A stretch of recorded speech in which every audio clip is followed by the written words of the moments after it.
we know the problem now. Employers may not read the CVs. Employees or potential employees don't know how to market themselves, brand themselves, package themselves in a way that the employer can truly understand it and therefore see the value in why I should join your company or I should hire you in that sense.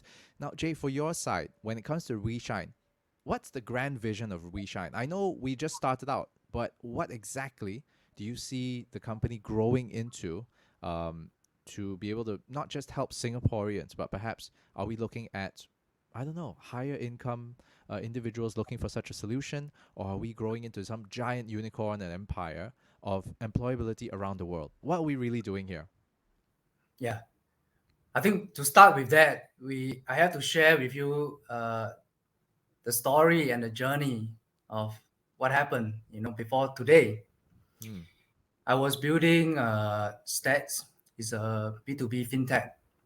We have our own technology, including a focus on blockchain.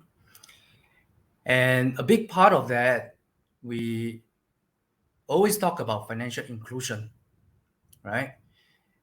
And there was one day, so fast forward a couple years, I think 2 years or 2.5 years after we started Stats, and I was already thinking about Weshine, but I'm still building Stats. And I was thinking about Weshine from a very broad perspective, so to speak, which is poverty alleviation, which is SDG number one. Now then, at one conference, there was this lady who runs a very successful payment app in the region. I will not name. And there was a question to her. So this was a fintech conference. There was a question to her about, as a payment company, and you talk about financial inclusion, because I talk about financial inclusion as well. I come from a capital market space. I say that, look, if we can start building an exchange in Mongolia that enables the flow of capital from people who need it and people who have it to flow. And we're talking about flow of capital to the SMEs in Mongolia on the listed exchange. So that's what we have been talking about.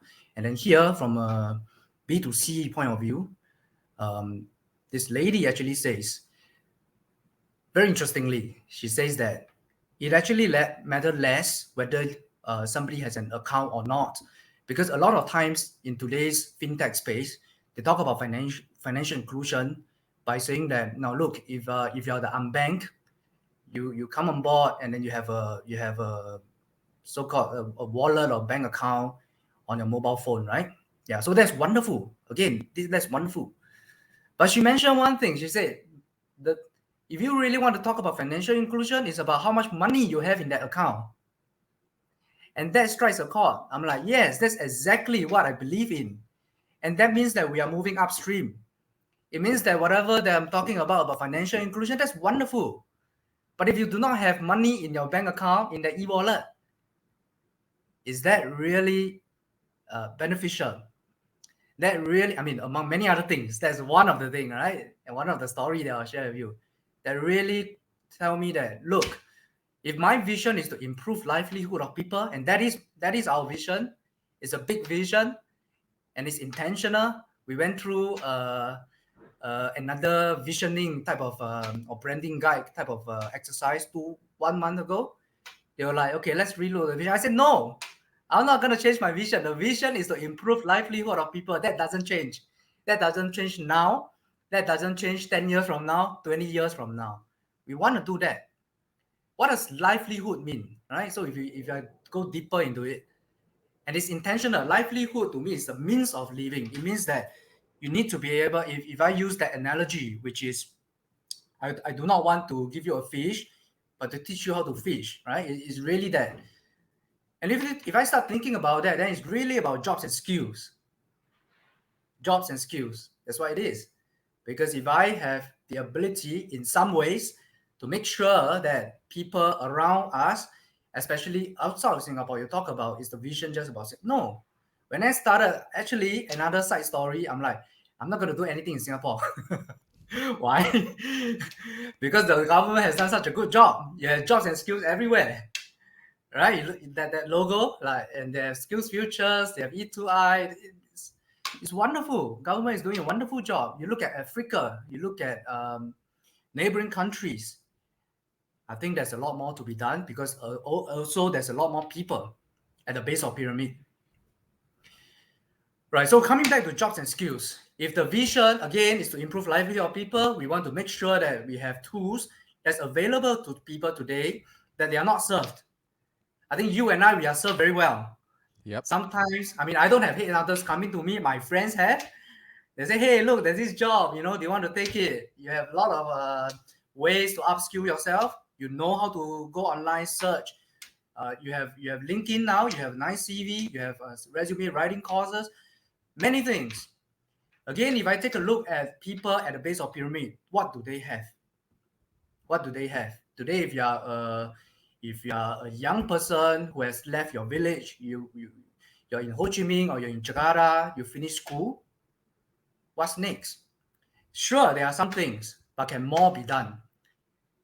And when I say you finish school, I'm talking about vocational school. I'm talking about blue-collar youths. So our purpose to improve livelihood, we need to do something for them. We need to provide tools and services that's relevant. There are tools and services. Are they relevant to people that we are trying to serve? Maybe not. So that's our starting point. And back to your very question, what is my vision? My vision is that we really need to provide tools and services to a segment that is not served today or very underserved. And if you look at it, youth unemployment is a very big issue. There are many reports that stated, in fact, one of my partner in Africa was just showing me that right now in South Africa, youth unemployment is about 60%. It's unimaginable. And what can we do for them now? Jobs, skills, and people. And when I think about jobs, it was COVID, right? So then I'm like, hey, look, we're not just thinking about physical jobs, because never in the history of mankind have we been forced to go through a grand experiment like this. Everything connected. This was at the beginning, circuit breaker in Singapore. Like literally everything is online. I celebrate my birthday online, and we've all been through that. But there lies an opportunity. If today you are in this particular village or suburban of Jakarta or of Ho Chi Minh, whatsoever, can we then bring you some jobs that is digital remote? Yes, you have gig, but can we do more than gig? That's really what we want to do. Can we be matching jobs, skills, people, both physical and digital remote work? I think that's the grand vision. And underpinning that, of course, as Justin has said, is about data. Because again, to me, data today is like electricity of the past. I'm a firm believer of machine learning, not just for the sake of it. I always say that I think technology has to solve a problem, but I do think that we have some machinery. Just like in the past, we started to have like real machine, hardware, computers. I think now we have additional machinery. AI is one of them. I think that machinery, whenever you look at history of mankind, whenever you have better machinery, there's better productivity, and there's a better way that we can use improvement in machinery to improve society. So to me, I think all these things come together, and I'm like, all right, we got to do something that utilize these tools and opportunities that we are seeing in front of us. But most importantly, I've been talking about the tech and the vision, but most importantly, the heart. The heart, I always tell my team, is about serving the people. That is fundamental. Today, no matter what other technology comes along or what machinery or whatever things that happen, if our heart is right, we say that yes, we want to improve livelihood of people. Now we talk about finding jobs, and that's just one part of it. But if you think about the vision, it's about anything that can help improve livelihood of people, we are interested to do, because that is the vision. Fantastic, man. Hey, run for MP, Ken. I vote for you. Run for MP, Ken. I'll go to your constitution.